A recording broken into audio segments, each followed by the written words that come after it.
సహకరిస్తుంది. వాళ్ళ అఖండ రాబోతుంది రేపు, అంటే 25 కాదండి. ఇంకా మీరు ఇచ్చిన ఈ ప్రతిసారి ఇప్పుడు కాదు, మొదటి నుంచి కూడా నా మొదటి సినిమా తాతమ్మ కల్లోనే నేను నాకు ఉచ్చమైన నటుడిగా నాకు అవార్డు రావడం, అలా ఆ సినిమాలో ఏదో నాకు రాష్ట్రపతి అవార్డు వచ్చినట్టు చూపించడం, ఇవాళ ఆ తాతమ్మ కళ నిజంగా అవడం, అది నా పూర్వజన్మ సుకృతంగా భావించుకుంటూ మరి భావస్తురాన్ని జన్మాంతర సౌహృదాన్ని పోయిన జన్మలో కొంతమందితో పరిచయం ఉండడంతో ఈ జన్మలో ఒకళ్ళు దాన్ని పొందొచ్చు అంటారు. కానీ ఇన్ని వేల లక్షల కోట్ల మంది అభిమానుల్ని పొందడం అంటే అది ఏ జన్మజన్మల అనుబంధమో, ఏ రుణానుబంధమో, ఏ విడదీయలేని అనుబంధమో కదా నాకు అనిపిస్తూ ఉంటుంది. సో మరొకసారి అందరికీ మా ప్రజలందరికీ కూడా నా కృతజ్ఞతలు చేసుకుంటూ, పిల్లలు ఉన్నారు, యువతరానికి ప్రతినిధులు, నవతరానికి నాయకులు, భావితరాలు, భారతదేశం మహాశక్తి. ఇవాళ మనం చూస్తున్న ప్రపంచం ఎంతగానో కుదించుకుపోయింది.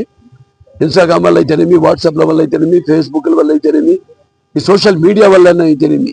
కానీ ఏదైనా మంచిగా వాడుకోండి, మంచి భవిష్యత్తు ఉంటుంది మీకు అని నేను మొన్నే చూసాం. మనం అది ఎవడో చాటింగ్ చేస్తూ దాంతో ఎటువంటి ప్రబంధానికి తనని చంపుకుని తనను చంపుకుని, అలా కాకుండా ఏదైనా అంత మంచిగా మనం వినియోగించుకోవాలి. అప్పుడే అఖండాలో నేను చెప్పినట్టు ప్రకృతి సహకరిస్తుంది. వాళ్ళ అఖండ రాబోతుంది రేపు, అంటే 25 కాదండి.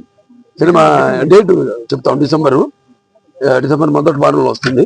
ఎందుకంటే సినిమా ఎంత ఉందంటే పవన్ మన మన తమ్మనికి నాకు ఇచ్చిన టైం సరిపోదు. ఆ సినిమాకే సబ్బు పరులు పేలిపోయి. ఇప్పుడు ఈ సినిమా ఎలా ఉంటుందో ఆలోచించండి. దీనికి 150 ఎంత ఉంటుంది ఈ సినిమా, రెట్టింపు కాదు. సో అటువంటిది సినిమా బాగుండాలి, మంచి ఉద్దేశంతో సినిమా తీసాం. అప్పుడు తీసాం, దాని గురించి చెప్పాను.